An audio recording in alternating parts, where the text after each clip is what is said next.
Hello. So, what I wanted to present to you today is a series of publications by Duke University Press. They came out with this, I think the first one might have been in the year 1999 or 2000. Um, anyway, most importantly, yeah, it was in 1998, and that was Cogito and the Unconscious. To present their own introduction, um, the series is titled SIC, SIC, stands for Psychoanalytic Interpretations at its most elementary. No discovery of deep, hidden meaning, just the act of drawing attention to the literality, sick, of what precedes it. A sick reminds us that what was said, inclusive of its blunders, was effectively said and cannot be undone. The series, Sick, thus explores different connections of the Freudian field. Each volume provides Lacanian interventions into a specific domain of ongoing theoretical, cultural, and ideological political battles. It is neither pluralist nor socially sensitive, unabashedly avowing its exclusive Lacanian orientation. It disregards any form of correctness but the inherent correctness of theory itself. So, in many ways, this is a series which has its path laid out explicitly in a maxim that it sets itself, which is admittedly, perhaps not just advocatedly, but even militantly an avowal of what the Lubana School of Psychoanalysis has sought to do, which is to read Hegel, to go back to Hegel, but via Lacan. And you would notice that in many of its key contributors, chiefly being, of course, Zizek, but also Zupancic, Renata Salekur, and of course, Laden Dollar. Now, the way I was introduced to this series was by their eighth edition, which was the privatization of hope, Ernst Bloch and the future of utopia. There's a reason why I found this particular edition to be instrumental. It was because it actually took up the phenomena of the privatization of public space and of um, the outsourcing or the making public of the risk of private expenditure, which was something that was noticed to have been happening during that particular period. To any of the supposed historical scholars who may be amongst us, this was the year 2013.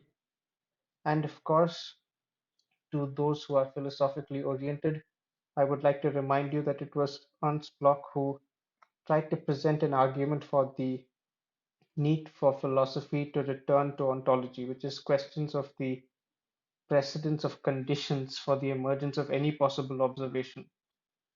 Or that maybe that's just one way of thinking about it. That aside, given that this is an avowedly Freudian field that we are taking up, I thought the best way to present it to a new gaze would be to take up the third wait, let me find the third edition, which is titled Sexuation. Now, in one of my earlier entries, I did take up a paper from this title on semblances, which I have presented in my blog. This is a subsequent paper from the same book, which I would like to present to you if technology and circumstances permit. Now, without any further introduction, Feminine Jealousies by Genevieve Morel from the book Sexuations, released by Duke University Press, 2000. According to Freud, it was not merely women who suffer from penis envy, jealousy becoming a permanent character trait to mask over the lack of having. They shared this trait with the mystical father of the primal horde. This is the Kronos-like figure who possessed all the women before he was killed by his sons. Professor Morel brings to our notice another congruence between the rich father and the forever deprived daughter, united in the sense of their having, posited differently yet united in their sense of their having, posited differently yet united in the valence of their call. One is the ultimate possessor, the other the fairy tale in waiting. Jealousy, we are shown, is linked to desire, or as Paul Benicio called it, the proprietary mentality. We are also alerted to the similarity between jealousy and envy, and most tellingly, he who possesses is not immune from wanting. The author, Genevieve Morel, provides us a rather fascinating analogy. In Achilles' race with the tortoise, something eludes him each time. This is this not all as it were, half the distance, is the not all that the woman takes from the contract of her bond, reserving this infinity for the other, who may here even be a position occupied by God, a position that is concealed from the woman's partner. As you may imagine, in any case where the deferral of a satisfaction is in place, we have a case where this deferral itself may be satisfying. Regarding the author's reading of jealousy in question, Freud does provide us with a name for such a phenomena, Jalousians, as opposed to jouissance. This is patented to be the confrontation of the subject with the ideal image who does possess what the subject desires. This confrontation is described as a torturous pain that maintains itself through contemplation and imaginary confrontation. The author points out that this is not merely a sexual jealousy, but a rivalry that entails a constant castration of the virile partner and a refusal of everything that comes from him, often making daily life harder. This jealousy, however, may also permit for a degree of commonality which arises out of a desire for the loved object. Narcissism may indeed take a self-protective form, and a woman may posit an object of her jealousy as her own idealized self-image. Here, being mistaken for someone else, especially in an amorous encounter, brings with it the appeal of an infidelity, and this allows us to see why Lacan insists that an access to the feminine as absolute alterity requires the mediation of a man. The structure of this really can entail a woman taking the place of a man in the mediatory moment, yet this may also change the structure. In assuming the man's position in the prior relation, she may pose to the man her question regarding his desire for another woman. As this interrogation entails another woman who our interrogator may or may not know the man's relation to, as it were, or his non-relation, the assumption of a form of jealousy is noticed. To quote the author Genevieve Morel, the woman who is jealous of herself, like the jealous hysteric, aims at the woman through the man. We are left with a question here, however. What if the specificity of feminine jouissance is considered to be the mediatory operator when the not all that enables sexuation is considered? Freud himself, the author notes, would see the demand for fidelity to be arising from jouissance and not from penis envy. However, it is precisely the basis of this demand which creates the repetition, the fidelity as it were, that drives jealousy. A few interesting double binds, which also seem to be changing the terms in question. Indeed, the force of the fidelity a woman has for a man is not as much in her desire to move his penis as to the castrated other. Quote, this is the true motive of the demand for the fidelity of the other on the part of the woman. The author, however, characterizes this fidelity on the basis of right, and hence the statement is formulated as not so much to the partner's penis which is demanded as to the castrated other who is loved by the woman and is the condition of her jouissance. End of quote. This does lead us to consider why the author states that betrayal in love is much more brutally felt than betrayal in desire.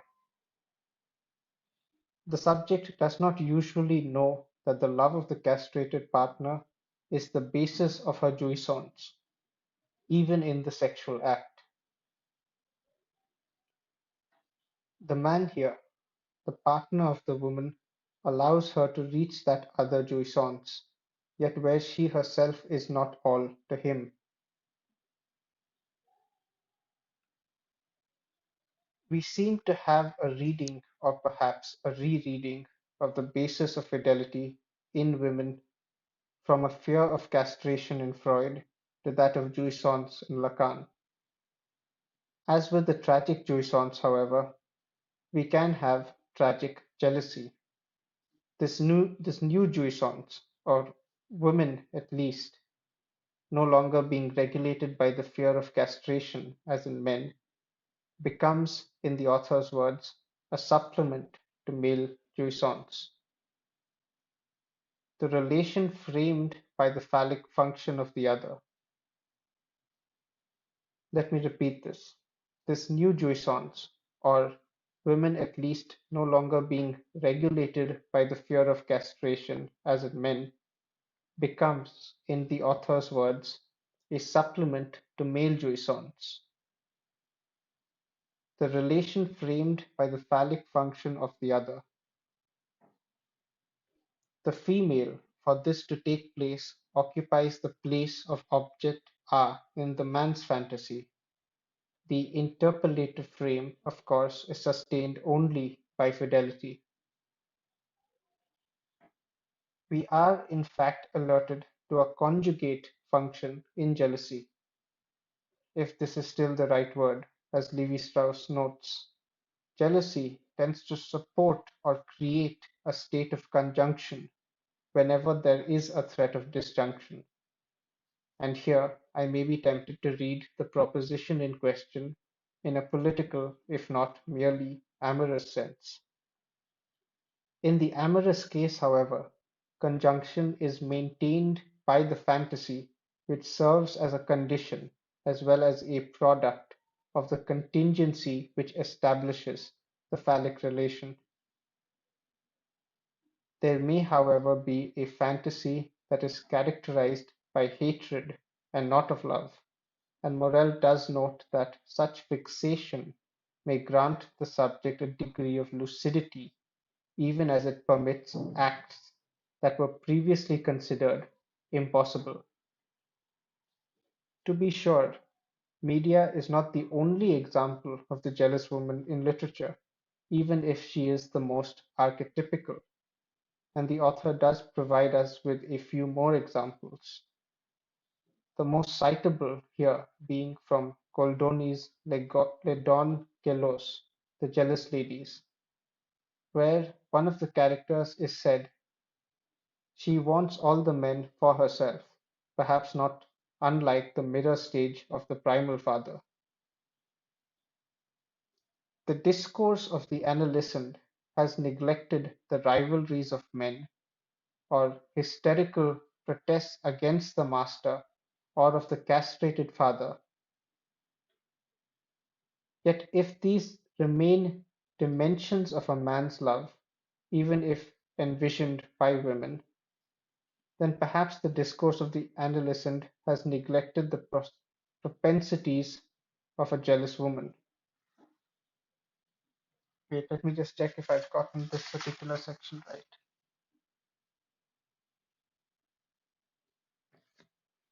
Yeah, the discourse of the adolescent has neglected the rivalries of men or hysterical protests against the master or of the castrated father. Yet if these remain dimensions of a man's love, even if envisioned by women, then perhaps the discourse of the adolescent has neglected the propensities of a jealous woman. Hmm. Worth reading. They tend, Morel informs us, not to reveal or express this as if it were a symptom that does not disturb them. Hmm. So this is what, in some ways, an analysand, or I think an analysand is basically the person who is analyzed. This is what I was confused with. Yeah, a person undergoing analysis. So that is what an analysand would conceal. And what I was trying to bring out was the fact that in um, neglected rivalries, in the suppression of protests against the master, or in an appeal to the castrated father, if these remain dimensions of a man's love, even if this is only as envisioned by women, then perhaps the discourse of the adolescent has neglected the propensities of a jealous woman. They tend, Morel informs us, not to reveal or express this as if it were a symptom that does not disturb them. Analysis does reveal, however, that this remains a symptomal point in the structure of the subject. To conclude with a quote from the author, masculine jealousy is an expression of man's inability to have or possess woman as not all. Feminine jealousy is a result of her being not all in relation to her jouissance. Now, this is actually one of those papers which would be easier to listen to, at least in the beginning when it's being accounted for or read out, because it's not very easy to follow when I'm reading it out, even if I may have written it myself. There's a certain kind of propensity in thought that the act of actually putting it on a page before you allows you to conceive of and think and see the relations between as you chart it. And I think listening is not quite the same mechanism. And there may be something to do with, how you are able to savor a moment and things of that kind. But that aside, I would like to have presented the paper to you in the auditory form so that you may hear it if you so choose to, and if that is something that you can follow, well and good. Irrespective of that, I shall provide the written text as well in the description box. Now, there's a reason why I think taking up feminine jealousies is of some importance to us today. There may be very many interventions in the Freudian field concerning women, and perhaps the most obvious one is the question of fetishism, which Marx takes up, and the Marxian school, inspired by second wave feminists, have in many ways brought to scrutiny in its ways in which women are used to sell products as a symbol of prestige or status or power and things of that nature. And yet, as a fetish, what makes the fetish work, the other side of that coin, so to speak, would remain feminine jealousies, which are real and which operate even in non fetishistic moments. And it is precisely in these moments that they appeal to a logic which is not merely feminine. And that is the intersection where um, Genevieve Morel tries to make a intervention, and I think this gesture is worth noting, and I sought to bring it out for us in the form of a paper presentation today. Now, let me know what you think of this. If you think that this is a well, I will continue studying this field with a little bit of scrutiny myself, but I would welcome your feedback, which I must say hasn't been very forthcoming in some of these discussions. That said, I shall bid you a good evening and thank you for your time. Bye bye.